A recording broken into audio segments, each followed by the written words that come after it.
দর্শক, এই মুহূর্তে দাঁড়িয়ে আছি দেশের অর্থনীতির লাইফলাইন খ্যাত মহাসড়ক ঢাকা চট্টগ্রামের পাশে। আপনারা জানেন, ঢাকা চট্টগ্রাম মহাসড়ক দেশের বাণিজ্যিক রাজধানী চট্টগ্রামকে দেশের রাজধানী ঢাকার সঙ্গে সংযুক্ত করেছে, যে কারণে এই মহাসড়কটি দেশের একটি অন্যতম গুরুত্বপূর্ণ মহাসড়ক। কিন্তু দীর্ঘদিন ধরেই বন্যা এবং ভারী বৃষ্টিপাতের ফলে মহাসড়কের বিভিন্ন অংশে খানাখন্দ এবং ভাঙনের সৃষ্টি হয়েছে। দীর্ঘদিনের এই দুর্ভোগের ভুক্তভোগী রাজধানীবাসী সহ দেশের দক্ষিণাঞ্চলের মানুষ।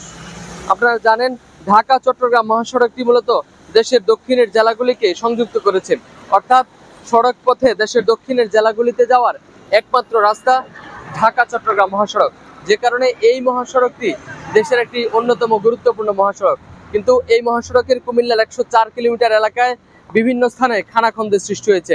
এসব খানাখন্দের কারণে কিন্তু মহাসড়কের যে স্বাভাবিক যান চলাচল সেটিতে কিন্তু ব্যাহত হচ্ছে।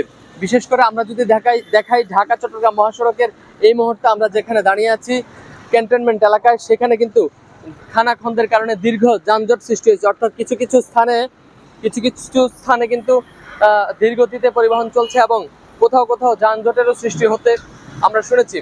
আমরা এই ঢাকা চট্টগ্রাম মহাসড়কের কুমিল্লার ক্যান্টনমেন্ট এলাকায় আসার পূর্বে আমরা ঘুরেছি ঢাকা চট্টগ্রাম মহাসড়কের দাউদকান্দি এলাকায়। আমরা সেখানে দেখেছি সড়কে লাগাতার কোনো খানাখন্দ না থাকলেও সড়কের বিভিন্ন স্থানে ছোট বড় খানাখন্দ দেখা দিয়েছে, যে কারণে স্বাভাবিক যে পরিবহন চলাচল সেটাতে কিন্তু বড় ধরনের একটি ব্যাঘাত ঘটছে।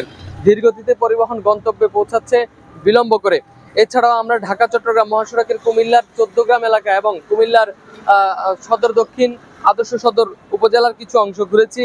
আমরা দেখেছি আমতলী এলাকায় সড়কের মধ্যে বড় ধরনের গর্ত রয়েছে। এছাড়াও আমরা দেখেছি 14 গ্রাম এলাকায়, বিশেষ করে ঢাকা চট্টগ্রাম মহাসড়কের কুমিল্লার আদর্শ সদর উপজেলার পর 14 গ্রাম এলাকা পর্যন্ত মহাসড়কে কিন্তু দীর্ঘ খানাখন্দের আমরা খবর পেয়েছি। এই এলাকাটিতে জমে থাকা পানি এবং সংস্কারের অবহেলায় কিন্তু এই মহাসড়কের ক্যান্টনমেন্ট আদর্শ সদর এবং 14 গ্রাম এবং সদর দক্ষিণের কিছু এলাকায় খানাখন্দ এবং বড় ধরনের গর্তের সৃষ্টি হয়েছে।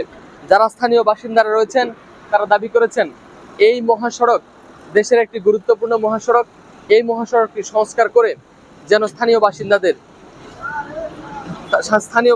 যেন নিস্তার দেওয়া হয়। সড়ক ও জনপথ বিভাগ আমাদেরকে যেটি জানিয়েছে, মহাসড়ক সংস্কার করে দ্রুতই জনজীবনে শান্তি ফিরিয়ে আনা হবে।